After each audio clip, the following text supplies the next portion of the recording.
And we're live, and this has been long in the making. Mr. John Neri, how are you, sir? Good. Just picked my nose to start off this podcast.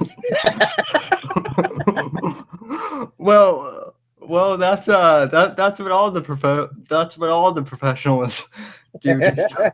Couldn't help it. Must have been a nervous tick or something. How are you, Sam? I'm doing good, Mr. Nisha. You doing So good or you doing well? I'm doing well. However that goes, I'm not a grammar Nazi. Well, I'm you're the not. one in college, not me. You should know these things better than me. Yeah, well, I did pass college English with like a B, but it was because my political views didn't quite match up with the assignments in that class. How are So you getting politics in grammar?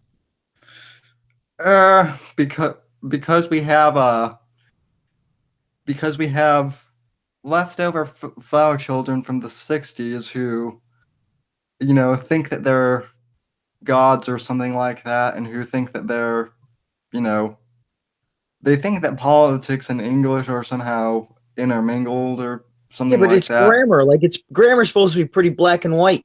Yeah, but now you'll get points docked off if you use like the term fire, if you use the term like fireman or policeman, because Oh my goodness, that's bull crap.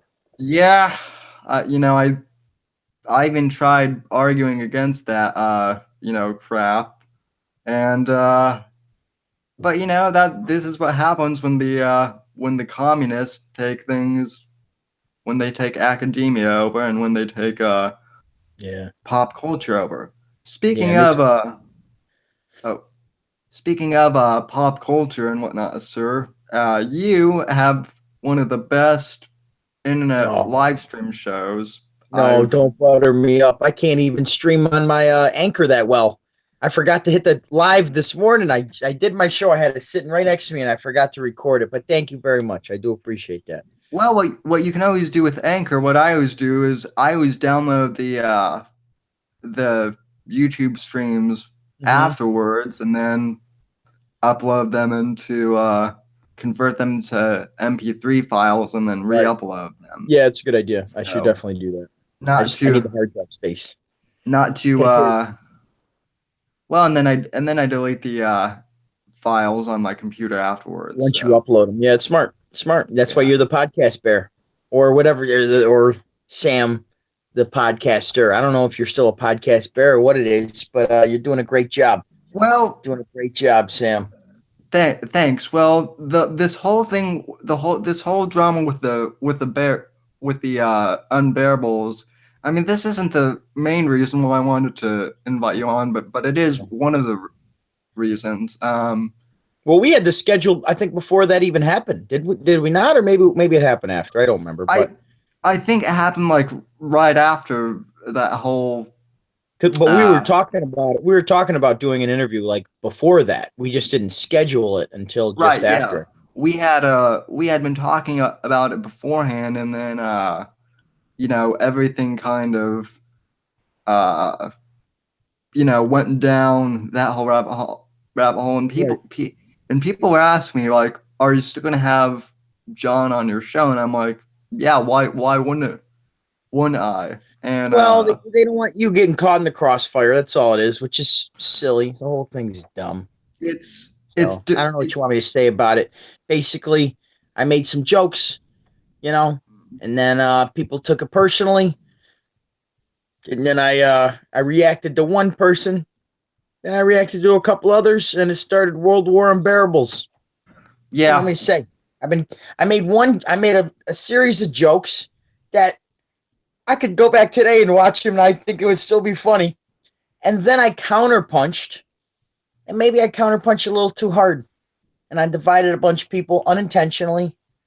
And I still, I still want Owen to do well. I want everybody to do well that's associates as a bear. I just, I honestly, Sam, I don't want to spend much time talking about it. I've said what I've had to say, and Sure, yeah. I think I'm good. Unless you have a specific question.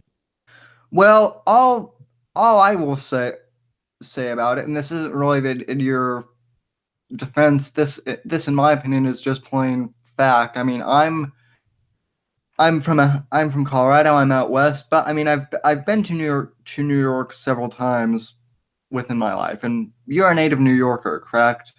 Yeah, but I'm from Syracuse, New York. I'm like 5 to 6 hour drive away from New York City. Okay, So yeah, just but because I'm a New Yorker doesn't mean I'm a New York City, New York. Actually, I'm from the salt. Syracuse is known as the Salt City. So we have definitely some salty personalities, but that's because we used to have large salt deposits right. within and outside the city. Well, point being taken is New Yorkers. I find whether you're from Syracuse or from Manhattan or wherever, you guys all tend to have like a really unique sense of humor, which some people can't always take, especially in this politically correct day and age. And so, I don't even but know if it's a New Yorker thing. Like guys just like to make fun of each other. right, yeah, That's what we do. Like I got a group text for guys from high school. We rip on each other all day long. What was that? yeah. Your version of was that your version of Mr. Burns? Mr. Burns does this and you do this. What was that? I When would I saw that, Sam, I'm I would watching you with my peripheral. I was I was trying to comb back my hair with my knuckles, but yeah, that it didn't quite work out. But That looks that should be your meme of like that's your excellent. That's your Mr. Burns like this. yeah. So yeah, but no, I agree. I mean, I have a group chat with guys that I go back to high school with too, and we all shit talk each other regularly. Yeah, So and just that's all. That's yeah, all it was. it's like that scene from I don't know if you've seen the movie Gran Torino, but it's like that scene in the barber shop where Clint Eastwood goes in there and he and the barber are calling each other all sorts of racial epithets and Well, yeah, that's the thing about like they talk about barbershop culture. Now, I didn't I stopped going to a barbershop after about the age of 14, and as you can tell, I cut my own hair. So I didn't really have the barbershop environment because I didn't like how my last barber was cutting my hair because he was drunk all the time. He used to come out of the back room with this cup of coffee, and I didn't know any better. And then eventually, when I was like, I don't know, 13 or 14, a friend of mine who also went to Pete the barber said, when he goes to that back room, he's drinking, right? I go, no. He goes, just watch. So the next time I went there, I saw him carrying that cup, and then I smelled it, and I thought, oh my gosh, no wonder he's always missing hairs and all this. So I started cutting my own hair. But I will relate in the barbershop. I was actually just watching that recently, and Cedric the Entertainer was ripping on all kinds of black culture. He goes, there's three things that we need to be honest about. And it was a funny, funny bit. So I understand like that's what guys do when guys are around guys. You rip on each other, and normally it's a fun thing. So yeah, and I mean, unfortunately, I think most guys in real life, tend to keep that up, but Hollywood and the so-called czars of pop culture. Everything is so PC these days, in Hollywood and whatnot, that you can't even crack a joke or anything without someone being offended these days. well, I think So that's why guys like Bill Burr are doing so well because he literally just gives the other side of the coin, and people love him. In fact, one of my favorite interviews to watch is when Bill Burr is on Conan O'Brien. It's hilarious because Bill Burr will just defend like Justin Bieber, or he defended Trump in 2015. Then later on, he kind of backed off. He said Hillary goes to those Bilderberg meetings back yeah, then. And it was just like, it's funny because he's actually giving you the other side of it, which is fun. But, Hollywood likes him, I believe, because when he said he was done with Christianity and he just said, and on the fourth day when this and that, and he let it go, then Hollywood embraced him because he said, all right, I'm done with the God stuff, which I think that's why they embraced him. They go, all right, you can be our right wing guy as long as, and I'm not saying he's right wing, he's just logical. right. But once he gave up God in his bit, because he used to say, like, I just think that my God's better than your God, talking about Jesus versus Muhammad.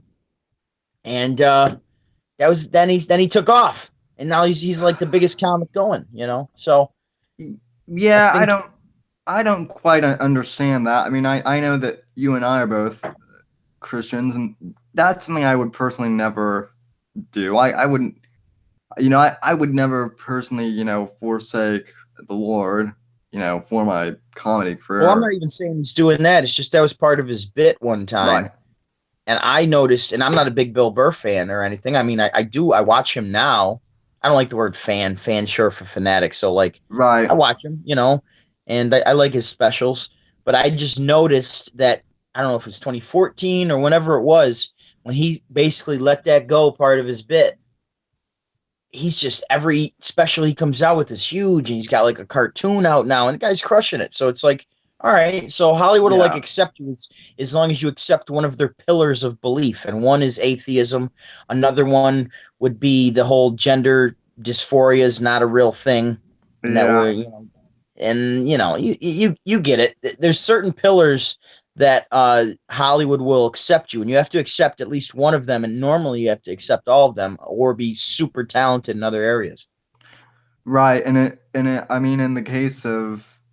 mean, in the case of Clint Eastwood, he's just super talented. Also, the fact that he's just been around for so long, that's the other thing is people ask, well, how come Clint Eastwood or Sylvester Stallone get away with being conservative in Hollywood? And the answer is because they've been there for so long. Right. Uh, Right. Yeah, I can see that. Definitely Clint Eastwood, but like you look at someone like Mel Gibson, right? There was nobody that was bigger than Mel Gibson, and we all know what he said that one time or whatever. And then he had a couple other like drunken voicemails or whatever, and it basically crushed his career. Now he's rebuilt it since then. Um, and I don't know if you've seen Hacksaw Ridge, that latest yeah, war yeah, movie that he did. Incredible portrayal of a hero, and he said it wasn't even based on a true story. He said it was a true story. He actually took stuff out of the movie because he thought it would be too unbelievable from the guy's story. So you look at a guy like that, he'll never be the same Mel Gibson, but now he's just taking more of a directorial role, and he's crushing it that way. I mean, look at he was as big as you can be, and then he made Passion of the Christ, right? And right after that, notice what happened. And I've heard some interesting theories on that, which I don't want to share for this. This is your podcast, but no, if yeah, you it's no, feel free. This is kind of just an open forum. So cool. So yeah, so what this one theory I heard was this was on Coast to Coast Radio. I don't know if you ever listen to Coast to Coast, but yeah, I used to. Yeah, it's sometimes. really interesting. Like they talk about anything. When I was in college, one of the jobs I had was I was delivering papers in the middle of the night. And to get me through the night, I was listening to these different radio shows, and this one Coast to Coast, they were talking about how they're like, don't you find it interesting that after he made Passion of the Christ, then he came out and like said all these things about the Jewish people, and then said out some other things that, and this guy's belief is Mel Gibson has been attacked by demons. And I know it sounds crazy. I realize that, but just an interesting perspective because Mel Gibson like played it perfectly up until that point. Yeah, I mean that certainly is an interesting perspective, and when you get into the whole coast to coast slash Infowars slash Alex Jones, I mean you hear all sorts of crazy, you know, some of which at first they all it all seems like a meme, but after a while, you start to think, well, is the water really turning the frogs gay? See, So but that's like I think that's what Alex Jones does on purpose is, and I think Cenk Uygur actually made a good point of this when he was on Joe Rogan's show, is that he could be right about 75% of the stuff, but if he puts 25% out gay frog stuff, it it makes you then discount the other 75%, right, and it's a great tool to utilize to gain an audience, but then you lose all your credibility in the same light. So you got to be really careful about the hills that you choose to stand on, like right, that and Sandy Hook and certain things. And that's why I was talking about Tower 7 earlier, because I said, like something happens there, and I still haven't had someone explain it to me. And just this morning, someone was explaining. They go, "Oh no, there's a fire chief on record for saying pull it to take down that building in Tower 7." And I'm not trying to go 9/11 on you, but yeah, like there's a reason a building fell that nothing hit.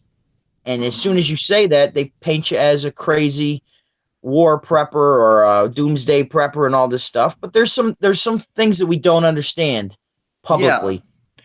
But Well, apparently, there's a PBS article about some fire chief saying to pull that building, Tower 7. I don't know.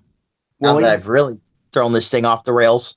even a few weeks ago, I had a guest on. We were talking about the whole thing with Syria that just happened, and Yeah. how a lot of stuff, and I think you covered this on your show, NeeTV, which you can go find over on YouTube as well, about Oh, how thank a you. lot of stuff in Syria with the whole gas attack, how a lot of that doesn't make It just doesn't make sense. sense to me. Why would Assad doing that knowing that the whole world's watching? It just militarily it makes no sense for him to gas his own people. Right. I didn't believe it. I didn't believe it the first time that it happened, and I don't believe it now. I believe that the people got gassed. I just don't believe Assad was behind it. Right. And Yeah. whenever I see the media like something that Trump did, I'm immediately skeptical of it because the media likes controversy. When there's a riot going on, they get the cameras right there and they zoom in the lenses to get the worst shot possible to make people look bad You know. every single time. So they like divisiveness, they like wars, they like all that stuff. So as soon as they're like, "Wow, Trump did something good here," yeah, okay, and I don't trust it. Yeah. My gut tells me not to. Yeah. Yeah. The fact that that like 90% of the time they so adamantly hate on Trump, and then 10% of the time, or no, less than that, 5% of the time when they praise him, that always gets really suspicious to me. Yeah. Yes. And yeah, speaking of celebrities and going against the media, I don't know if you've talked at this much on your show, but what do you think of the whole Kanye West thing? I know that you like Mm. hip hop and rap and R&B, so that seems to go into, let's go into your territory more. What do you think of this whole Kanye West Well, thing that's I going on? think Ben Shapiro, yeah, Ben Shapiro said it best. Like, this is Kanye being Kanye. He's always gone against the grain.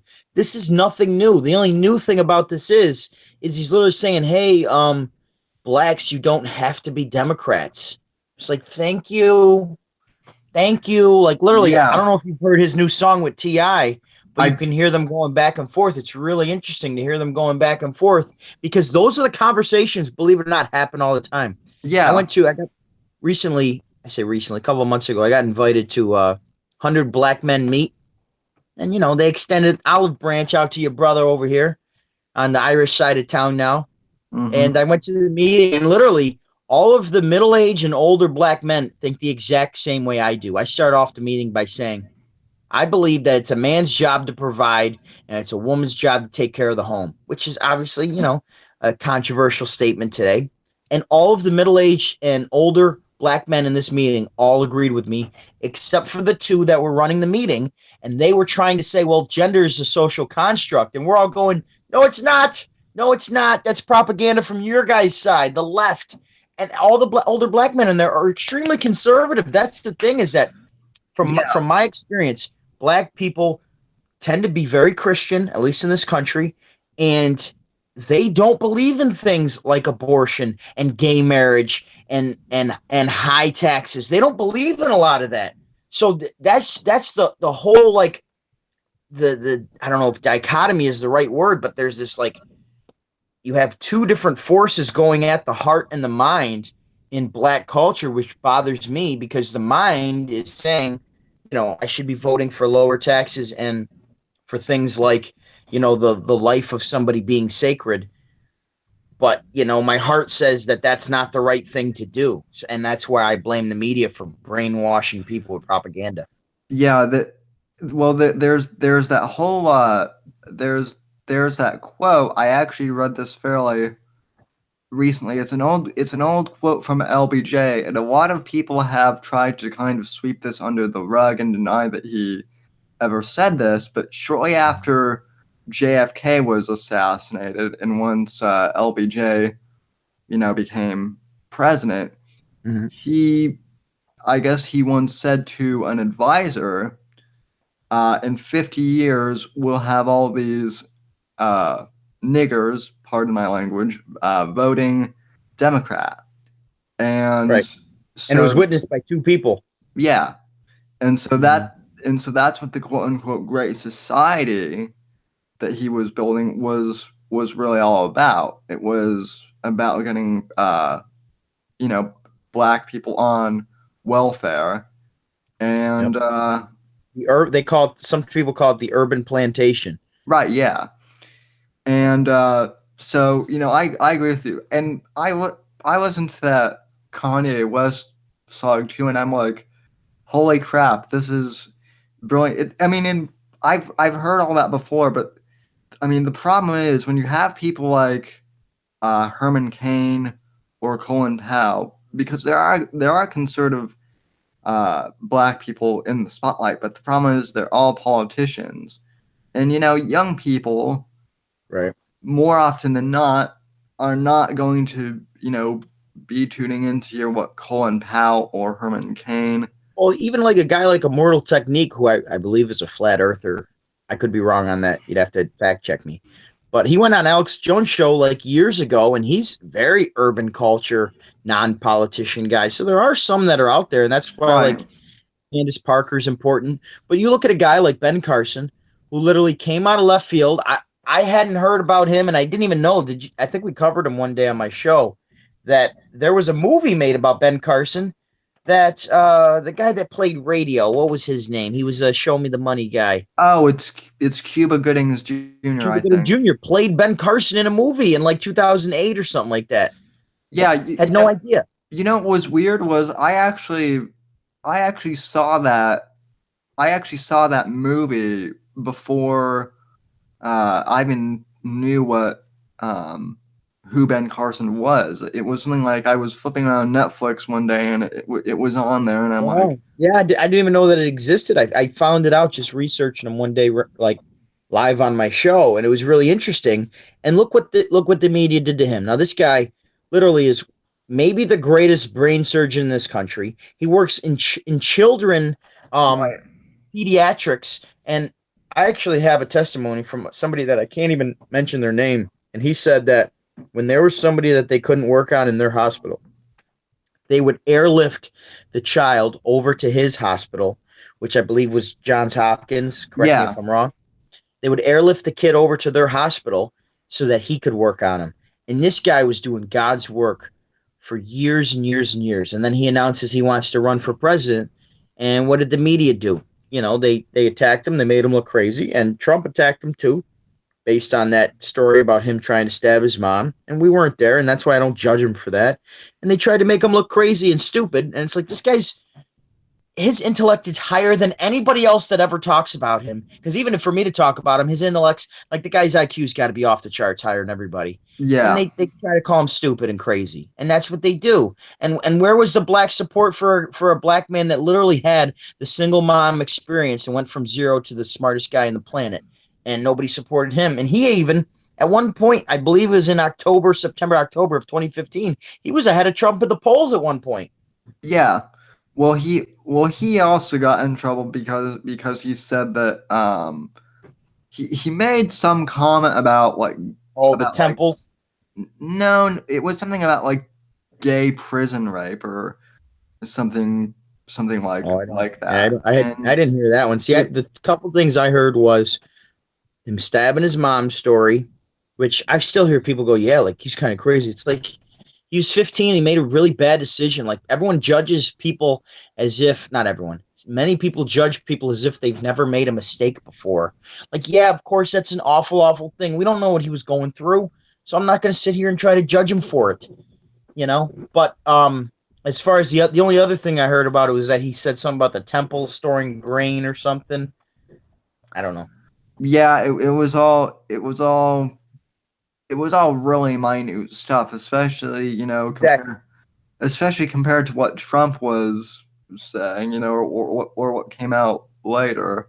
I mean, I am still honestly amazed that Trump got elected with some of the stuff that came out about Me, him. I bet on it and I won. I say So I for years I called myself a conservative Democrat, and even in 2014 I wrote an article called "A Disgruntled Conservative Democrat." And I actually wrote it for a local politician here that was pretty middle of the road when it came to Democrats. He was in the top 10 of Democrats that voted with Republicans. So I thought, okay, if a guy's willing to do that and go against his party, then he's trying to seek the truth. So that's all I needed. That to me proved that all right, this is a good man. And I wrote an article about it because I felt like I had nobody to vote for, and I was basically on the fence. Well, when I saw Trump, I go, he can beat Hillary. I thought he'd be the only candidate that could possibly lose to Bernie Sanders because they both have the same honest appeal. And I thought he would lose to Bernie because that would be like, yeah, they both have the same kind of appeal. Even though Bernie's an outright communist, people are stupid and they vote with their hearts, not their Right. heads. But I thought Trump would beat her because he would just outpunch her because he doesn't worry about that, where everyone else would feel bad about verbally punching on a woman. And you can't even say that phrase. I kind of feel bad about saying it like that. But he didn't feel bad about it. It was like he could beat her, where Ted Cruz doesn't have the likability more so than a Hillary. And literally, I have a book called I'm still trying to finish it. It's called Unlikable or Likable about Hillary Clinton, and it's funny in this book. Literally, so apparently the Spielbergs are good friends with the Clintons, and Big there's a story surprise. in this book about there's a story in this book about how they're teaching Hillary how to act, and they're like, you got like, because Bill Clinton was likable, whether you agree with it or not. Oh, Bill sure. Clinton, he was smooth and he was likable. Hillary was smart but not likable at all. So they're literally working with her, and they would have study groups of watching her tape and saying things like, "Oh, here's where people don't trust you. Here's where they like you. Here's where they don't." And she couldn't watch the tape. She was like, "I'm not watching this. I'm not watching this." And literally, Steven Spielberg had people training her in how to act because they knew that you have to put on a likable image like Barack Obama did. And I got to find that book. If I find that book, I'll let you know. It's a good one. It's a good There one. there was a clip that I saw. I can't remember where I was. I think I was in a hotel room somewhere with my mom, and we were watching the news or something, and it was at the beginning of the campaign. So early 2016, I Mm-hmm. think. And there was footage of Hillary Clinton, and it's at a rally, and she's going down the line, shaking hands, and she comes to this black woman who looks like a middle-aged black mom, and she shakes her hand, but she doesn't make eye contact with her at all, and she's looking down the line, so she shakes this black woman's hand, but she doesn't make eye contact with her. And my mom caught that and immediately said, "Oh my God, that's proof as to how racist she really is. That she won't even make eye contact with I don't a." know. That could be a stretch though. Like if you got a bunch of people in front of you, you're just shaking hands. Like I could see how that could happen. I'd have to see the full clip. Like was she making eye contact with everybody, and as soon as there was a black person, she turned her face? Then maybe I could say that. Well, But that's kind of how, because at first I kind of made the same comment, but then I guess she rewound on the TiVo, and it was one of those things. I mean, it was wait, you guys have TiVo? You guys have TiVo? I haven't heard of anyone mention TiVo since like 2008. it was like at this hotel in New York or Mm, something like that. No, it's we don't even have cable where we're at now. We just I don't have cable. Yeah, I got rid of cable. It's a we waste. Hey, tip for the people out there watching: get rid of your cable. It's a waste of money. You can get an yeah. HD antenna, and as long as you're not out in the boonies, you can get. I get like 20 stations, and I bet out in the boonies you probably even get more because there's less interference. Yeah, same here. We just got a digital antenna too, and then we got a bigger pipe for the internet, and so we just stream everything on Netflix and Amazon Prime, and then of course there's tons of stuff on YouTube. So although I Yeah, I, I yeah, guess I guess YouTube now has like this option where you can basically stream cable TV. I haven't tried it out yet, but that's what I've I heard. haven't tried that. I haven't So, tried that yet. I did string TV for a week when the Mets were in the playoffs. I could watch a Mets game. They gave you like a 7-day trial to try it out. There's uh, plenty of options out there. Just stream the internet. You don't need cable. I know so many people now that have gotten rid of cable and they said they're so glad because of the hundreds of dollars you spend on it and you watch the same, 5 stations. well, and it's all advertising too, and then again, 90% of the ads for that for TV are all drug companies too, Oh, most of them. so it's so obvious. When you say that, it reminds me of when one of the best interviews, most entertaining interviews, is when Alex Jones was on Pierce Morgan, CNN, because he just goes in full Alex Jones character. And one of the things he mentioned was the pharmaceutical companies. And he goes, I'm trying to get people off these suicide pills. And then he goes, oh, see, you don't like that because Pierce Morgan interrupts him and starts changing the subject. And man, I could watch that right now. That's one of the greatest, most entertaining interviews I've ever seen in my life. In fact, when he was on Joe Rogan, he was on for like, I don't know, 4 or 5 hours or whatever it was. Yeah, I've listened to that 2 times, which is 10 hours. I've listened to that. It's so entertaining. I couldn't stop. I was like, this is so. Whether you agree with Alex Jones or not, the guy is entertaining. So just strap in and enjoy. yeah. Well, And these last couple years, since 2015, Trump has made this whole thing entertaining. So whether you like him or not, you know that you're entertained because you're getting more comedy out of our politics than you are in our actual comedy. yeah, yeah. That's the funny thing too. Well, and I mean, you were just speaking about Joe Rogan. Joe Rogan. I never really paid much attention to him until about like a year and a half ago or so. But I mean, he is also freaking entertaining too, especially when he gets Joey Diaz on his podcasts too. So Mhm. there's Yeah, I don't listen to a lot of Rogan, but like when there's somebody on there that I recognize, I pop in. And sometimes I should just watch some random ones too, because a lot of times I start liking someone based off of seeing them on Rogan. that But I don't know when I first started listening to him. I think I would just see a couple of interviews that I liked. And when Alex Jones was on there, I shared that to so many people. I was like, you gotta put the if you start listening to this, you'll never be able to turn it off. yeah. It was just so good. It was so good. Well, Rogan is how I discovered Owen Benjamin, and then subsequently the Unbearables and you Oh, cool. guys. Right. Well, I bet a lot of people, yeah, I bet a lot of people discovered him that way. Yeah, right. And it was mainly because I guess on that interview, Kurt Metzger, the other comedian, was just talking over Owen 90% of the time. So Owen never really got a chance to speak. So I'm like, oh well, I'm gonna have to check out this other guy who didn't really get to say much. And Yeah, that was an interesting one. Yes, and I saw someone in the comments on that video said, like, Joe Rogan tried to school Owen the same way that Rogan schooled that guy that was a former fighter. You've probably uh-huh. seen those clips. And it didn't work. And Owen just, stuck to his guns. So I gave him props for that. And then that other guy started talking. I'll tell you, I was watching it actually in the bathtub, enjoying a nice bath like I do. And I was watching it, and as soon as Owen stopped, I saw the other guy. I was like, all right, I'm done. And then I checked the comments, and I saw people were like, yeah, like he only talked in the first 20 minutes of the show, and then he didn't. I was like, all right, so then I didn't miss anything.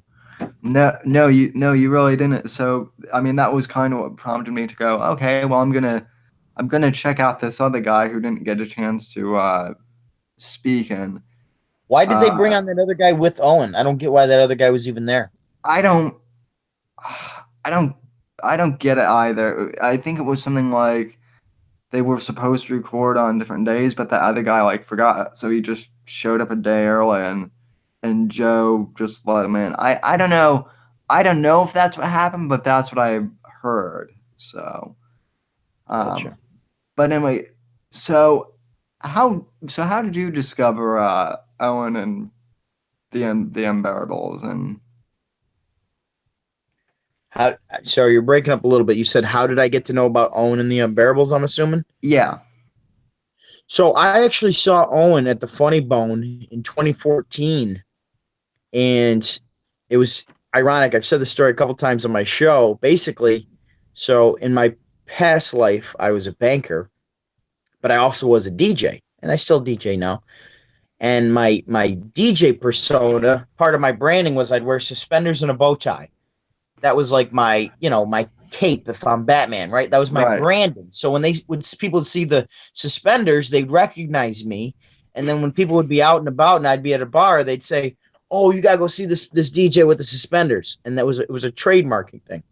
So I reserve a table just to on a random night at Funny Bone, and I get like six of my friends to come out, and we're sitting right in the front, and I'm sitting at the head table with my suspenders and bow tie on, and Owen says one of those like in between jokes that some people laugh and some people don't, and I laughed and nobody else did, and he looked over right at me and he goes, "You like that over there?" And he goes, because the lights are on him, he goes, "What are you wearing, suspenders?"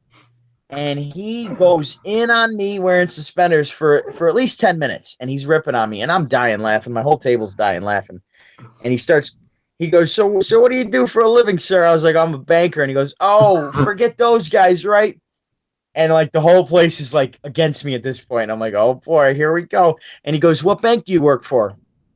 And under my breath, I go, "Chase." And this girl behind me goes, "He works for Chase." And I thought, yes, because I actually worked for M&T Bank at the time. And I was just trying to throw him off, and it worked. And so he just starts going in on the Freedom card, the Sapphire card, and how much Chase sucks, and he's ripping on it, and I'm dying laughing, and my table's dying laughing now because they're like, "Damn it, Neri, you found a way to get out of this. Like the light's on you, but he's not even making fun of your job right now." Because I thought, man, if someone recognized me from M&T, like, and this thing goes viral, our stock price could go down or it could go up. And literally, not too long before this, M&T had just had some money laundering from one teller to one drug dealer at one branch in Baltimore. And because of that, it became a news story and the stock price like dropped. So like I was really sensitive about the stock price dropping because that's all it takes, one person to mess up, and Right. it can really like cost people millions and millions of dollars. And so I got him off topic, and he's calling me the Monopoly guy, and he was making fun of this other guy that had a big beard, and he was calling him something from Duck Dynasty. Well, during the show, this girl starts heckling him, and Owen was only supposed to play for 45 minutes, but people kept sending him up drinks, so he ends up going for 2 hours. This girl starts heckling him, and he goes back at the girl, and then she got emotional, and the security had to pull her out, and he goes, "You see," he goes, "me and two guys," this is kind of ties our conversation full circle from earlier. He goes, he goes, "The Monopoly and Duck Dynasty," he goes, "we're going to be best friends after this." He goes, "You can't make fun of a woman because they get too emotional." And everybody's laughing. And after the show, I told him that I was like, "Hey, I got a confession." I go, "I actually work for M&T Bank, not Chase." And he goes, "Oh, I should have known." It was a cool moment. I bought his album, and then it was cool. So I've been following him on Instagram ever since. And when I've been following Crowder, I would say, since one of his rants. I think maybe when he started doing the Cenk impression. I think I found Crowder when actually I looked up the differences between Jesus and Muhammad, and Crowder had some viral videos out there, and I think that's how I Yeah. first found him. And Crowder had on Owen, and I thought, "Holy cow, I've been following this guy since 2014, and this guy leans right," because he wouldn't be on Crowder's show if he didn't, unless he was going to debate him. And I'm like, "Oh," and he's talking about trans kids at the time. I was like, "Oh, shoot." So then I start, following him on Twitter and YouTube and everything else after that point. And I was like, "Oh, like, let me see what this guy's doing." I saw his Why Didn't They Laugh podcast. And I really liked what he was doing. I like a lot of the things that he stands for. And I think he's become more right wing than he realized he was as he starts, opening his eyes to a lot of things, because he wasn't a right wing guy in Hollywood. He just was, middle of the road, like a lot of guys are. Yeah. And Well. when you're making a lot of money, you don't want to know what's behind that closet, because if you open it up, it's really hard to close it and sleep at night. So he's opened it and he's jumped right in. And, he's probably sleeping great now, but he's not making the money he used to make in Hollywood. That's people sell out Right. for that stuff. Well, it was funny because when I went back recently and checked out like his Comedy Central specials or whatever, um, his jokes were all like relationship based, you know, Right. comedy. And so I'm like, we went from like plain vanilla, Joe relationship comedy. Not that that's easy to do or anything like that. I don't mean plain as in boring, but he was pretty neutral. So we went from that, to all of a sudden he's a quote unquote alt right comedian, which basically, I mean, that term is supposed to represent like neo Nazis, but now the left uses that term so much that it basically means anyone who Yeah, is not left now. yeah. I mean, you're breaking up a little bit, but the relationship thing, I heard you mention that, and it's what's funny is a lot of people. So shout out to Brian Askew. He's got a good YouTube channel. I don't know if he can still live stream right now, but he's a good guy, and he was saying recently to me, he said, he was like, honestly, he was like, one of my favorite things I like about Owen is when he talks about relationships. He was Yeah, like, like he's a good comedian and all that. He was like, but I love when he talks about relationships. He was like, that's what makes me tune in, and I think that's how a lot of young men or middle aged men or whatever tune in because the relationship jokes that Chris Rock, Dave Chappelle, Owen Benjamin, Bill Burr, they're all the same jokes. They're all the same jokes because men tend to be a certain way and women tend to be a certain way. And that's why those relationship jokes always work and they're timeless because people at the core of it are very similar. If they're men and women are pretty similar, there's definitely, I would say, more of a variation with women than men from my experience. But that's where we relate, and that's why relationship humor will probably always be the best kind of humor because it's not a political thing. When you start making a joke about the right, then you lose the left audience. When you make a joke about the left, you lose the right audience. So like guys like Bill Burr, he would make fun of Trump and then Hillary, and then he could dance on that line. But if you make a relationship joke, typically you can get both sides to laugh. right. So that's I get that appeal, and I think that's his strength. And when him and Amy do relationship shows, I think they're some of the best shows because you get to see his counterpart, which is that whole yin and yang. Just like when I do a show with Domi, like people love it. Just Domi doesn't like being on the camera, and I understand that. That's not her cup of tea, which is why I love it. She's my counter. She balances me out, or else who knows what I would be doing to get attention. We don't even want to go down that road. So that seems like it could be that seems like it could be a bit dangerous. Well, how'd you get into YouTube live streaming anyway? Because like I said, you're one of the top ones, I think. Oh yeah, I'm not a top one. I gotta build up that audience a little more, but I appreciate that.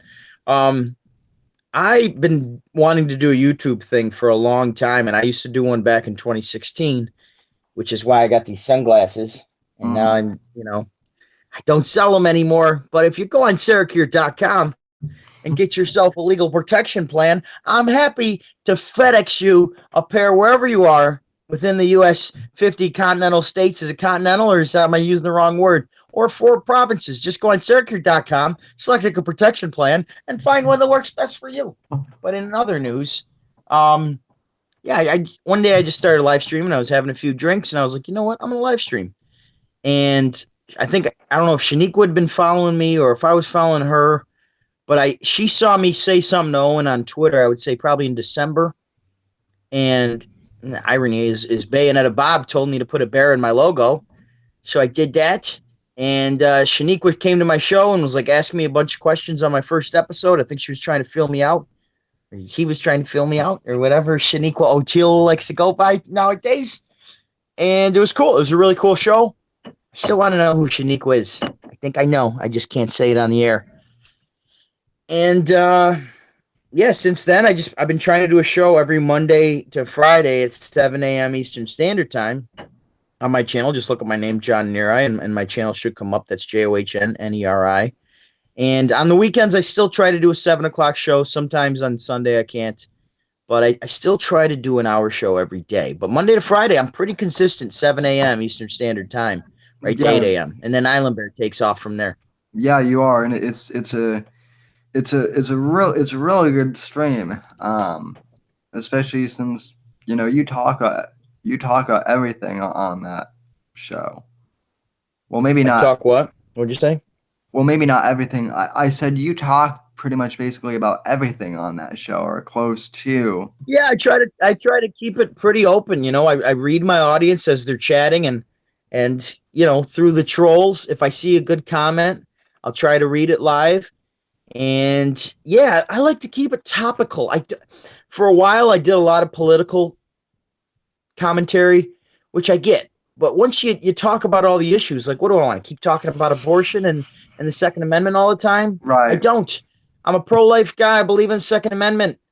You know, I don't want to keep talking about it all the time. Now, sometimes there's certain news I like talking about, but I would rather talk about issues. Yesterday, my show was about group dynamics.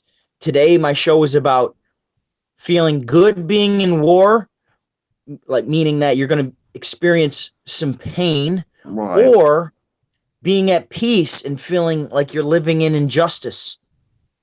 So there's another dynamic. I love having shows where I have like a different dynamic, and I try to talk both sides just to understand. Yeah, and I mean, I've done something similar with this show because when I first started out, I was pretty strictly political too, and then after the election, I just got burned out. So when I Right. relaunched my podcast, I mean, I started doing more topical stuff too, and it was interesting because when I joined the Bears, which was in April, I showed Canterbury my podcast, and he said, you remind me of this guy from Syracuse, New York, John Neri, or Neri. Oh, So that's cool. I re- Shout out to Canterbury. Canterbury's doing great thing. Canterbury's connected so many people to yeah, the unbearable that it's really an awesome thing. well, And yeah, I hope he's doing well with his new gig he's got going on. Actually, looks like he makes some great dinners. yeah, Saw some pictures there, Canna. in this the story goes, I don't know how much of this you can confirm, but he claims that you're one of the reasons why he and his girlfriend, the lovely Amethyst Bear, are together. Excuse me, I'm not one of the reasons. I am the reason that they are together. And the reason I am the reason is because I thought Canna was a chick and I thought Chuck was single. So I tried to hook up Chuck with Canna. Because why would your name be Canna and be a man? I said, if your name's Canna Bear, then that would tell me you're a woman bear. Your name should be like Cannid Bear, with like ending in a D, not an A. So I tried hooking them up. I even put out a Twitter poll, like something about what should Canna and Chuck do. I don't know what it was, but it got some good traction. Someone live on my show said, "You realize that Canna is a boy, right?" And I go, "Nope, didn't know that." And then I saw a little tension between Amethyst and Canterbury. And so then Canterbury on my show started singing to Amethyst. He started playing. Canterbury, like, he jumps on my show, he puts on some shades, and then he started singing all these Barry White songs to Amethyst, and boom, before you know it, they're just a match made in NeeTV.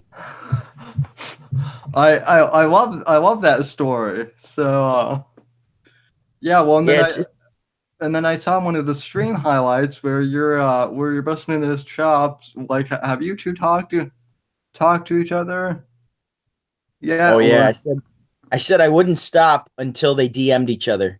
And I go, you probably already have been DMing each other. I go, yeah, you already have. You already have. And then somebody said something that they already did. And I go, there you go.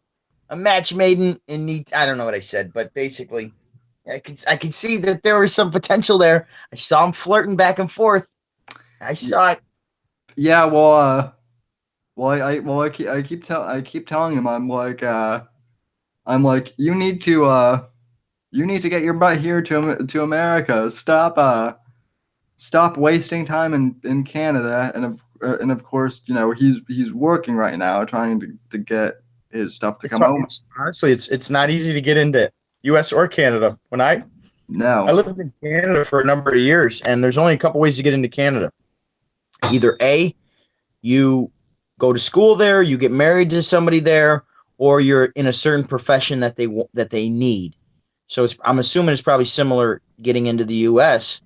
So he either marry her or come over here, finish your schooling. I don't know where he is in his schooling. He might already finish, but there's only a few options there, Canna. So get your butt to the U.S., go marry your woman, start making some kids, and then take it from there. Mm-hmm. So Why yeah. don't you talk about those two women that you had fighting over the other day, Sam? Yeah, see? Yeah, see, I see you laughing. Did you Yep. did you actually watch that stream in its entirety, or did you I fast watched I watched enough. I watched enough to know what was going on that day.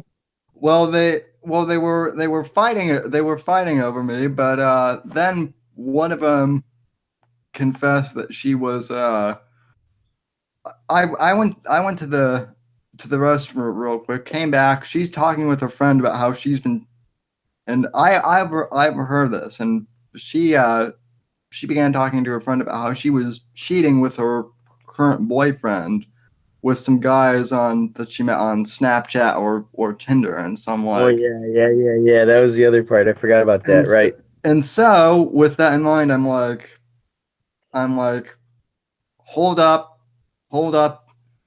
So you mean to tell me that you're interested in me, but that you're cheating on your boyfriend with some random guys from Snapchat? Well, I don't see what the big problem is. Yeah, I'm she's like, just trying to have a good time. She ain't worried about relationships. She's just gonna get pregnant one day, be miserable the rest of her life, and that's yeah, how that one's gonna end. yeah, and I'm not. I told I told her. I said, this is how bad I've become from listening to your streams. I said your boy doesn't play like that. I love it. I love it. So I said, you know, I said I had a nice time with you, but you know, I think that's that, and That's good. That's good, Sam. That means all your stuff down there still works. I don't know. oh Sometimes I yeah, don't know. Yep, that's so good. That's a good thing. So you're yeah, blessed. You're blessed, actually. You're yeah, blessed. I am. So well, and it was funny because Amy in that stream when I was telling that story, Amethyst was like, yeah, good on you. They were Yes, you're right. sluts. Yeah, So you're right. Well, I would say most women, here we go.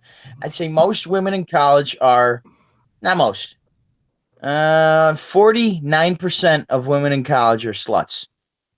And the other 51% are, there's a bell curve of the other 51%. yeah, the big problem is, and I hate to always bring this back.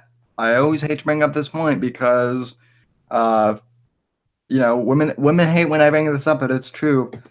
Feminism has really done more. This third wave feminism has really done more to hurt women than Oh, of course men. it has. Of course it Um, has. But don't get me wrong. Let me say it the other side too. Like 99% of men are sluts in college too. oh You know what I'm yeah, saying? Like, yeah, I thought about it after I said it. I thought, oh, I'm gonna sound like a male chauvinist. No, like trust me, like I see the other side too. It's just yeah. that men are givers and women are takers, sexually speaking. Mm-hmm. So, you know, women, you guys got to deal with all the issues. Men can give diseases and not even experience some of it. Now, I'm not saying go do that. You don't you I Never mind. We ain't gonna get into my personal history. Here's what I will say. Love God with all your heart, mind, and body and spirit, so that you can love others as you love yourself. Mm-hmm. And I tried to love everyone. What can I say? I tried to love them all. It's Yeah. very hard to do so. Get yourself a good woman, and as Owen says, use your dick and your vagina and make babies. So Amen. Amen. That's what it's designed for. yeah. That's what it's designed for. So yeah. sorry, Milo. As much as you might try, it's not gonna work if you and your husband try and do it. And I love Milo Yiannopoulos too, by the way. But Well, the whole gay marriage thing here. I mean, like, here's what I'll say on that. yeah, I get like everything I do doesn't mean I'm open to children. Every single thing I do, and I right, get that. Then that makes me a hypocrite. I don't see the way I see this is actually I confronted one of those guys, those guys that hold the sign saying, gays are going to hell and stuff. And so I'm talking to him one day. I'm talking to this guy for like 10, 15 minutes. And I'm like, yeah, but like you don't know you're not the judge, so you don't know who's going to hell. You don't know who isn't. And he said, honestly, at the end of the conversation, he says to me, he goes, honestly, I don't see it as any different than masturbation. He goes, it's just for pleasure. I go, oh, well, that's reasonable. Like he said a reasonable thing when I pushed him far enough. And that's why what I like about the role model of Jesus is he counterpunched people into being reasonable. And then he told parables so people could understand or at least try to understand the Father God. And that's what I yeah, liked about that's why I like questioning people because I like to question them until we get to a chord of reason. And once you get to that reason, and when you separate all the emotion out of it, people tend to agree at the reason. Now, right, I tend to be a person that believes, and here's the difference I think between the right and the left is I believe you're a product more so of the decisions you make than your environment. I think you're a product of both, but more the decisions you make than your environment. And the left believes you're more a product of your environment than the decisions you make. I mean, your environment certainly has something to do with Of your course it upbringing. does. There's You got two parents, you got two good parents at home, you're definitely more likely to do well than if you got a single mom. But it doesn't mean that someone in a single mom has to make the decisions to make their life harder. right. I So, mean, we were talking about Ben Carson. That's a perfect case in point. He he grew up but in a but it's not only harder for a Ben Carson than someone like me. So that's where I'll say it's like, yeah, like he definitely didn't have the same privileges I did of having two parents, but that has nothing to do with being white or black. That has to do with the privileges having two parents at home or one parent at home. And it shouldn't be a privilege. Like that's just what it should be. You should have two parents at home, and if you don't, then hopefully your parents still work together to raise you. Now that's when you don't have that, then you're disadvantaged, and right, that's the difference. A disadvantage doesn't mean the other person has privilege. It means that the other person has a disadvantage. So now they got to work that much harder to overcome their disadvantage. But what I've noticed in my life is the people that are the most disadvantaged tend to do the best at the end of the day. If you look at you got your disadvantages, you overcome them, and you got more YouTube views than anybody I know personally. You know what I mean? And I yeah, look at someone like George Washington, the British Army or whatever, they wouldn't take George Washington as a general. So he became the greatest general of all time. Michael Jordan got cut from his high school team. And I just watched his Hall of Fame speech recently. And some people said it was petty, but as I'm listening to it, I'm like, no, he's just showing you his competitive spirit. And he always looked at somebody as a competitor. And that's what I hope all men do because it makes us all better at the end of the day. God freedom, legacy, and order. yeah. That Oh, I didn't say what that meant, but sorry, go ahead. no, that was actually a perfect segue. So, God? What is God freedom legacy about? Because a lot of the bears have been asking about what that means, and I was like, you know what? I'll ask them when I interview him. I mean, I know Well, yeah, is that a rip on Michael Savage's borders, language, and culture? Is that what no, he's not no, not at all. Honestly, it was something that took me almost a year to figure out like what do I care about. So after I left the Bank of America, so when I went from M&T, I went to Bank of America, and I had a good job, Bank of America, and I left a really good paying job without anything in mind, and I realized I'd lost my purpose, and I had to figure out my purpose again. And in studying not just the Bible but the Quran and like spending literally days on YouTube, days researching things. or just Mhm. enjoying myself and watching video game stuff. I realize there's a few things that I care about. One of them is I care about what I leave to other people. And I was like, I want to have kids someday. I want to make an impression on this world, but I don't want to sacrifice every word that I say and be worried about every single thing I say or do. Obviously, I care about my freedom. Part of my issue was with Bank of America is they didn't want me to have a YouTube channel. They found out about, and long story short, is they basically didn't like that the VP of small business in Syracuse had a personality on YouTube that was giving relationship advice.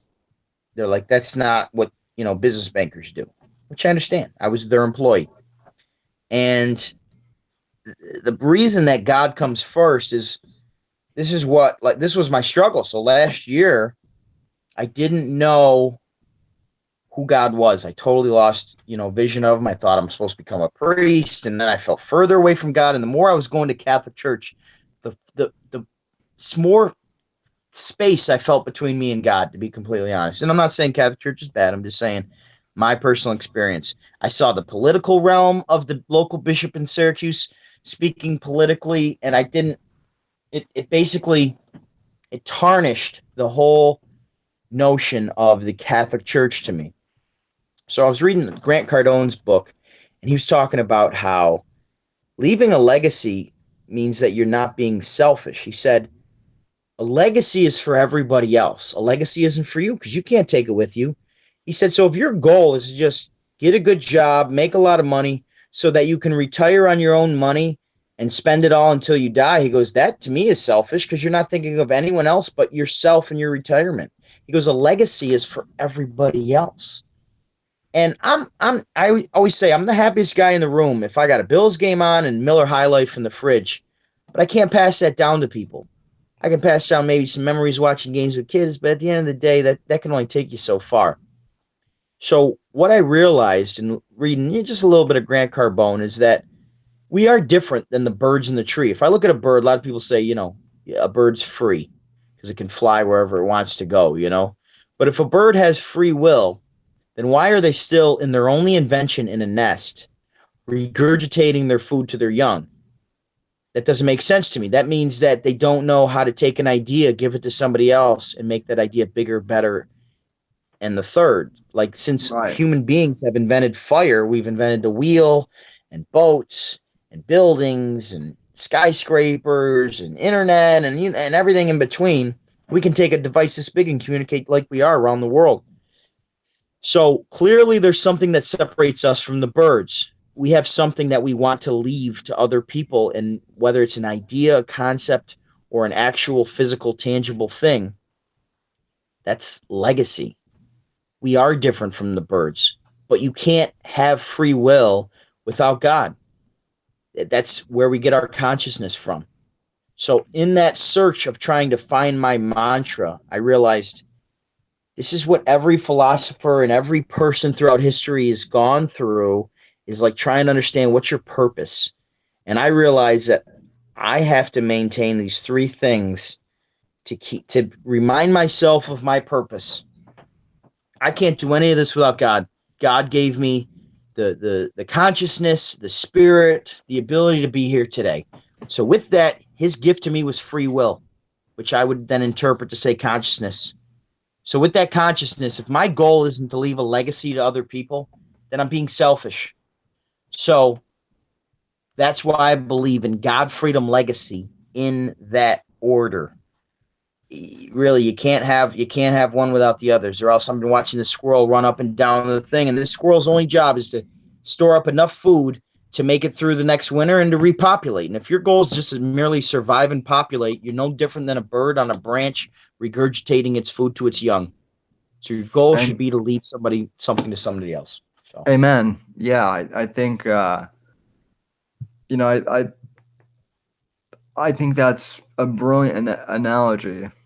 Actually, once you mentioned it, it reminds me of something that Dennis Prager, uh, he had a interesting thing on his radio show about uh, what separates man from the animals, and it is in who's fact saying this? I heard I missed who you said who was saying this on the radio. Dennis Prager, the guy who Oh, okay. Yep. Yeah, that's fair. Yep. Yep. runs PragerU.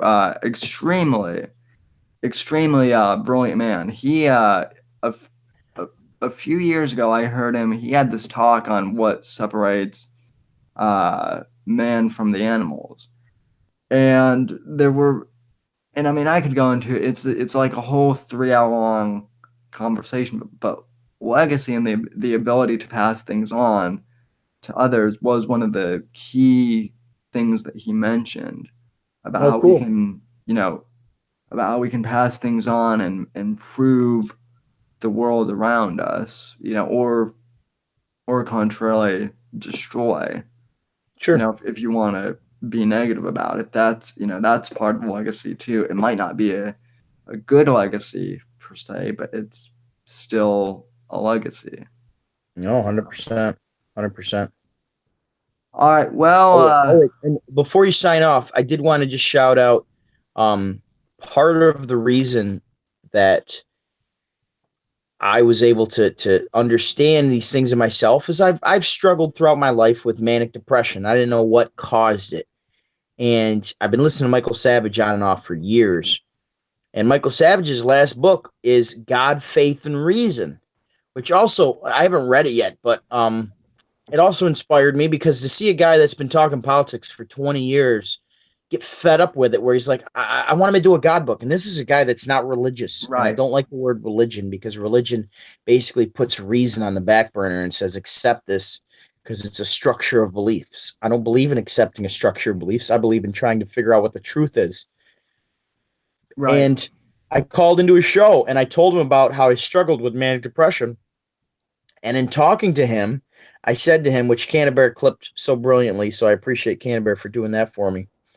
He clipped the segment where I call into the show and I said, here's what I struggle with. And people that I've talked to told me, yeah, you're manic depressive or bipolar. And he said, well, it sounds, it was funny as he said, it sounds to me like you have some bear in you. And I go, oh, it's funny at the time. I said, I call myself the bipolar bear. And he laughed, which for me, hearing him laugh was a good thing. And he goes, no, I said, but if I psychoanalyze myself, what I realize is when I lose my freedom, um, I spiral because I don't like losing my freedom. And Michael Savage, who I've looked up to for years, says, oh my gosh, he goes, I have a freedom reflex. I, he goes, if I, go against my freedom, I spiral too, something to that effect. And I went, wow. He goes, yeah. He goes, just listen to more talk radio. You'll be fine. He goes and basically was saying, don't suppress your freedom. And I thought, wow, like that's so powerful. It was just, it inspired me. And I that's what I'm trying to do with NeeTV. I'm trying to inspire other people to trying to figure out whatever your gift is. But I'm trying to teach people that if you can keep God first and knowing that his gift to you is free will and your free will should be to enhance your talents and everything else, then you'll naturally be leaving a legacy to other people. So that's the whole goal of NeeTV. It doesn't always come out that way. And, we do a little freestyle session in there from time to time and we try to have fun. Yeah. I mean, kind of latching on to what you were saying. I mean, I completely agree. I mean, I'm the same. I'm the same way. I think anyone who, um, how do I say this? Anyone who hasn't really been uh, conditioned, quote unquote, to be a cog, uh, Mm. gets depressed when their Oh, it's so true. I when their love free that. when their free will gets taken away. Well, that's one of the brilliant things of and Owen Benjamin has talked about this too. Pink Floyd's The Wall. That whole album is about someone who gets his free will taken away, so he builds this wall, around him, and then, gets sick of it and destroys the wall, quote unquote, to find his free Right. will. Right. Well, that's where I got to give Owen credit. Like Owen inspired me when he was doing his show, and I thought, wow, like here's a guy. I've looked. I mean, when I say I looked up to Owen, like not like Michael Savage I've been listening to for a long, long time, but Right. seeing Owen come out as a conservative, at least in many views I would consider are important, it was inspiring to me because he basically left the money of Hollywood for truth. And to me that was inspiring and I thought, wow, like if he can do it, like I can too. And I like that's why I do support him in a lot of ways. And Right. in conjunction with him and Michael Savage, like it just clicked for me, and I thought I got to do the show, you know. And now I'm over 100 episodes in, and people actually look forward to it. You know, not many, you know, it gets some views, but it doesn't matter if just like a couple people look forward to it. And now I feel like I have a duty to do that show now, and I enjoy it. Yeah, yeah. Well, that was kind of the similar thing with me. How I started my show. You know, when I started my first podcast, which was 10 years ago. Now I was 13, 14 years old around there, and Mm-hmm. I was one of those weird kids who really got into history and really got into politics at a young age. Those were the subjects that I really excelled at. I sucked at math and still do somewhat, and but I was pretty good with writing, and I was really good with history and politics. So around the time of the 2008 election, started when Obama really came into the conscience of America, I looked at his voting record and saw that as a junior senator from Illinois, he basically hadn't taken any positions Mm-hmm. whatsoever. And Right. so Smart. It was very smart. It's and so that's what you do if you're ever on Apprentice. yeah. Whatever your project manager wants to do, just go against it. Because if your project manager wins, you don't go to the boardroom. But if your project manager loses, you can say, "See, I was against him. I told him not to do it." And that's So what Obama did on the political stages. He just was against everything, and then he can say, "See, didn't work out, and I told him not to do it." So he but learned from Trump a long time ago. yeah, but what happened was I went in and well I mean the problem with Obama was he had no, it wasn't just that he went against everything, it was that on a lot of stuff as a senator he didn't even vote on anything. He was absent Yeah, for a lot of those sessions. So I started asking, like, you know, so what does this guy really stand for, because he hasn't voted for anything. And just because I asked that, I got called, a racist, a sexist, yeah, he knew that. all Yeah, the he knew that. all the buzzwords. And so I was like, all I'm like, there's no Rush Limbaugh for millennials. Amen. There, Yeah, there right. there's Well, there is now, and his name's Ben Shapiro. But yeah, right. back in 2008, we didn't know who Ben Shapiro was, at least So on a large scale. He still was doing well, but we didn't know who he was till about 2012, I'd say. so I so I was like, well, screw it. If there's no millennial Ben Shapiro or no millennial Rush Limbaugh, then I will. Then That's I awesome, bro. That's awesome. That's really cool. so so I started a podcast, and lo and behold, all of these other millennial conservatives, like Charlie Kirk, the guy who runs Turning Point, Yep. he started coming out of the. So all of these millennial conservatives, like Crowder, started coming out of the woodwork, They're and following you. They're following you, Sam. You tell them. well, and people have asked me, so how come you're not like uber famous yet if you've been doing this for so long? And that's the other thing. Fame is overrated. I I think. To Well, I mean, I have an answer for that. You might not like it, but it's just because you're not as entertaining as they are. What you're Right. saying is no different than what they're saying. They're just more entertaining vehicles of that information. That's the only difference, bro. Well, it might be that. It might also be that they've had better marketing resources and more money to throw behind their vehicles too. I just Oh, that's true, dude. That's totally true. That's true too. But like when you're Crowder, like Crowder's funny. You know what I mean? Like he's Right, very yeah. entertaining. He's engaging. So all he needed was the right person to see him do something, and then Fox News hires him. You know what I mean? Right, yeah. So that's a lot of it. Like honestly, like you should be if I were you, I would be trying to be a writer on Crowder's show or Shapiro show, or like I would want to be a writer because you have all the information, man. Right. Especially if you've been saying this stuff since 2008. Like you're ahead of me. Well, I mean, and you know, I'm amassing an audience slowly but surely. You know, that's the other thing. It doesn't everyone kind of has their own niche audiences. People who like Crowder might not necessarily like Rush Limbaugh, vice versa. So Yeah, they're Crowder still did a video recently where he was Bob Ross painting with blood Muhammad. You know, so yeah, so like he still has no shame where it's concerned in a lot of aspects to get views. I don't see you doing stuff like that. You know what I mean? right. Well, no, I'm more of a talker. I haven't done a whole lot of on the street interviews. At least not recently. I think you So should. I think it'd be a great idea. no, no. What I'm hoping to do is I'm hoping that Antifa or one of those groups comes around my campus, and then I'll just go and disrupt them and ask them a whole bunch of questions. That's what And what Andrew. year are you? What year am I? Yeah. Well, I'm a right now I'm at a community college. So I'm in my third year there, and then I'm transferring to the University of South Florida here. So Nice. Well, yeah, I know South Florida. Yeah, they're I believe South Florida was in the Big East with or wait, were they in the East? What conference South Florida in? I don't remember.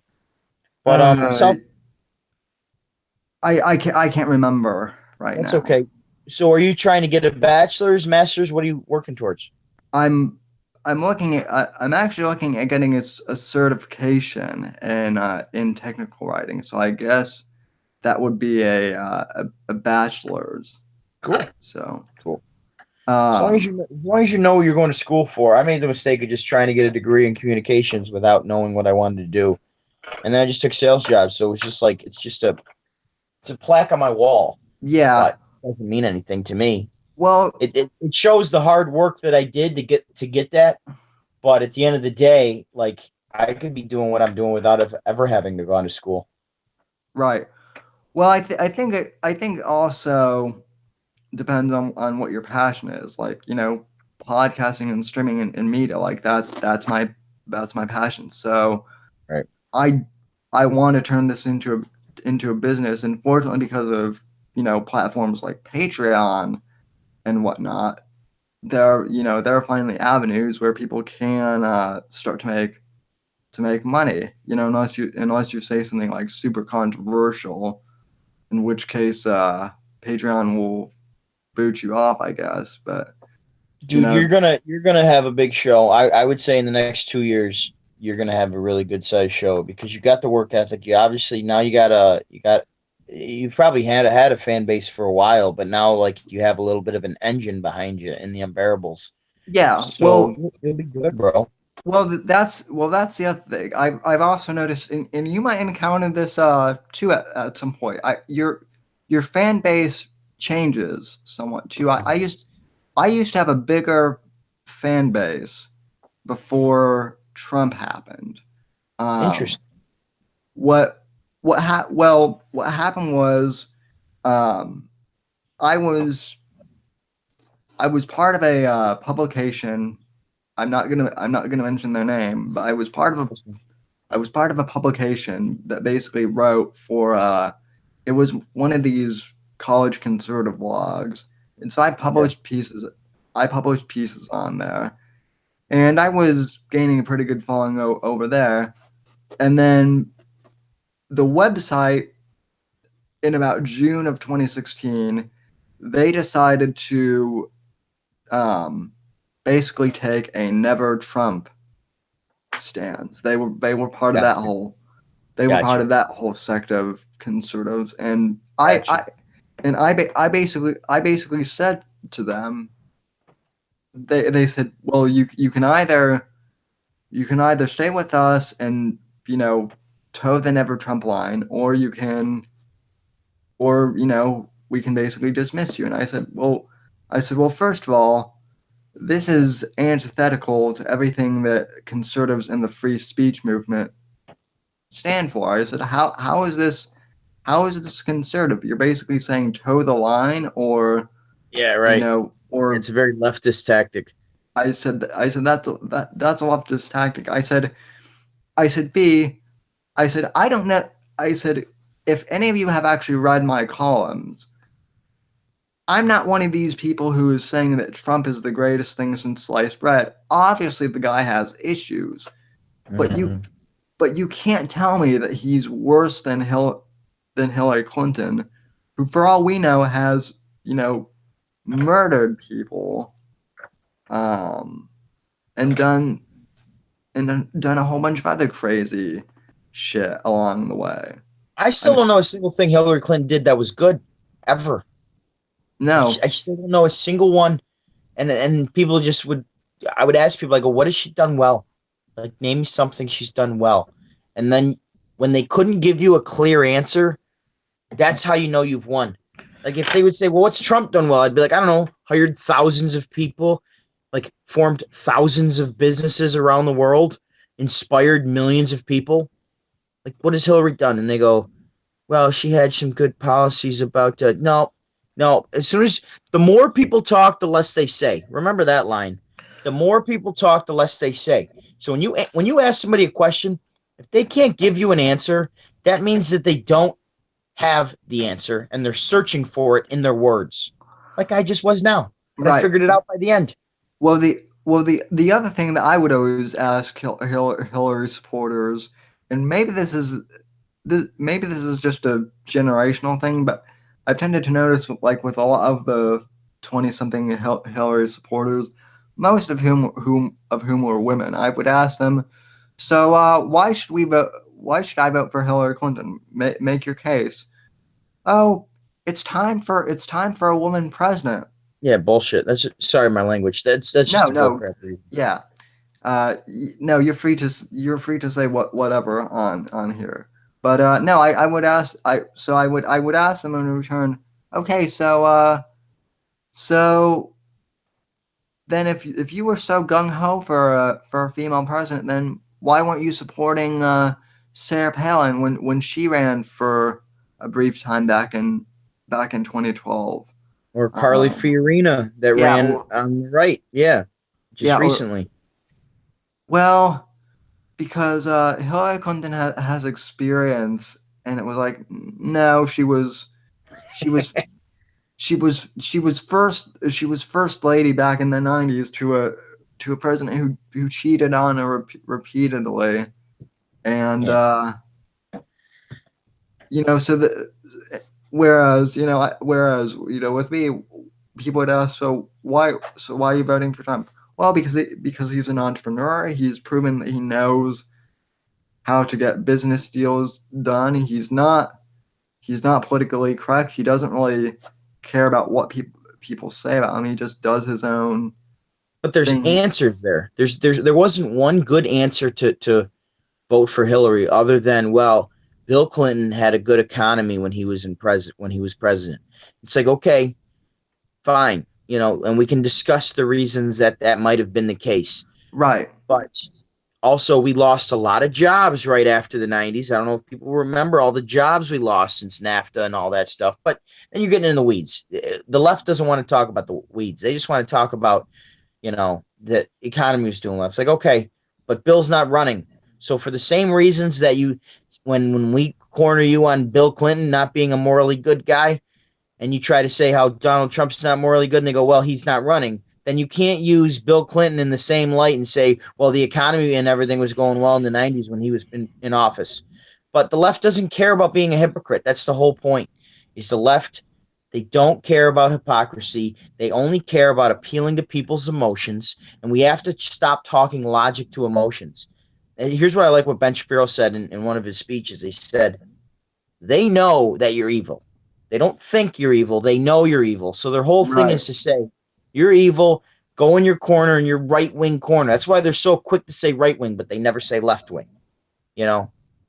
So, and then they'll even make statements to say that, well, this is the right thing. You very rarely do you hear me say this is the right answer, unless I know for sure. But they're coming from emotion, so they everything to them is, well, this is the issue of the woman, and this is the issue. Well, that's not right for. They don't know anything. So stop talking logic to emotion and start calling them hypocrites and cowards for the stances that they take, and attack their heart, because clearly socialism is evil. We've seen the effects of it. So just call them for what they are. A communist, socialist, it's all evil. So call them for what they are, and that's how you bully a bully. I like what Shapiro said in that. So Yeah, I love it.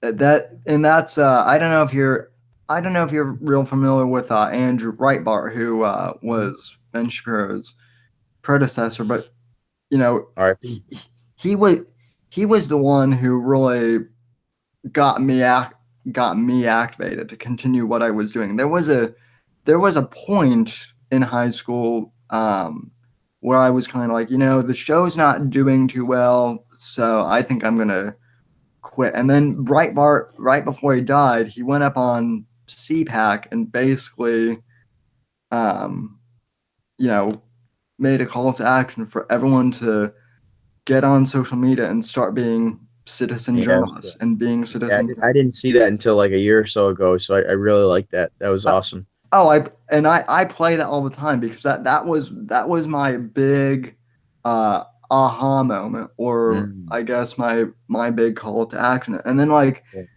6 weeks later, he passed away. And it's still it's and I still find it tragic. But Right. that final speech of his was just such a call to action to fight back against the left with their own techniques, to call them out on their own hypocrisy. And Right. one of the rules for radicals is to make your enemy live up to their own set of rules. So, and I think that's what we've started doing as a whole. Is they want to call us, racist, or and bigots, and well, we can find examples of bigotry on their side now, and more Right. often than not, we have. So Yeah. Look at the Me Too movement was mostly with leftists. It's mostly all Hollywood, which leans left. Newsflash. right, Um, and a lot of politicians. And I think there was probably more politicians that were left. I don't know. I shouldn't say that. I don't know that. But definitely Hollywood was, mostly left when they started putting them out. And there was a couple of right winger politicians that were in that group. You yeah, know, and I'm I know that people were disappointed when they said that they were going to cancel House of Cards yeah, because of the whole Kevin Spacey thing. But I was actually, or I guess they're coming back for one more season. But no, I'm glad that they got rid of Kevin Spacey. He's a piece of crap if he's yeah, um, right. molesting kids like that. And you know, and uh, and believe me, there are still some movies of his that I love to watch. He's a talented actor, but he's a scumbag. Well, let's be honest. Acting is overrated. It's the Yeah, most overrated profession, and the way that people claim that they're these unbelievable people. It's like, John Stamos was a doctor on ER. It's like, yeah, he was pretending to be a doctor. How come you don't care about actual doctors that much that actually do the work that he pretended to do? They're playing pretend. They're just pretending to be characters. I put a different character on for this show right now. I don't talk like this all the time, but sometimes I put on characters because it's fun. It's um, not. It's so overrated. You're just pretending to be somebody and read some lines, and half of them don't even read them. They get them fed to them right before they go on. So it's so overrated. That whole industry's so overrated. I'm just sick of the praise of all of these wannabe idols, and they're yeah, not. So I'm done with them. I'm done with them. Leonardo DiCaprio, I've turned in my handkerchief from his Great Gatsby. I'm done. I don't care about. I just. That's why when people say, "Have you seen this movie?" Most of the time I haven't, because unless I've been called to watch something like The Jerk, I'm not going to watch it. Which I'm finishing today. I got about a half hour left. Actually, I Uh, do got to get going though. I got to call at 2 o'clock. I got to get ready for. okay. Well, we'll Holy cow, we've been going for 1 hour 45 almost, huh? yeah. So we'll wrap this up fairly quick. But yeah, to just to make your point. I mean, yeah, I agree with you. Acting is severely overrated. I mean, the only actor that I can think of that I really admire anymore is Keanu Reeves from The Matrix, and it's Well, I think Denzel Washington's the greatest actor of all time, and the guy's right wing. Go listen to some of his speeches. The guy's right wing. He just can't come out right wing, or else he loses his career. So well, his legacy is ahead of his freedom. So I look at everything through that prism. Where do people put their priorities? Do they put their legacy ahead of their freedom? And I would say most people do. Most people, yeah, they're working a job and they go, "You can't be free," and that's the struggle. I get that, but yeah, as long as God's first, you'll be good. yeah. All right, John. Where can the good people find you on social media Oh, and all of the yeah. other The, places? the the best way to find me, I would say, would be either on Twitter or YouTube. So my Twitter is John Neri CNY. That's JohnNeriCNY for Central New York. Or you could go to YouTube and just look up my name, John Neri, or youtube.com/John Neri. And those are probably the top two places to find me. If you want to say something to me, you can comment to me on Twitter or DM me or whatever. If you're able to, follow me on there. And the other side, like I said, would be just go on YouTube and comment something in one of the comments of my videos, and you can do it there. That's another good way. But yeah, and that's my actual name too, so pretty easy to find at this point. All right, John. Well, thank you for the conversation, brother, and it was great talking to you, man. Hey, you too. You're gonna be one of the best. Like I say, it's what, so by 2020, which is ironic because that's perfect vision, right? So by Hmm. 2020, you will be the perfect vision of the future, Sam. Thank you. I really appreciate that. And with that, ladies and gentlemen, this has been the Whitfield Report. So thank you for tuning in, and I'll be right back to do the outro. So God, freedom, legacy in that order. That's right. Thanks, Sam. All right. Peace, brother. Thanks, John.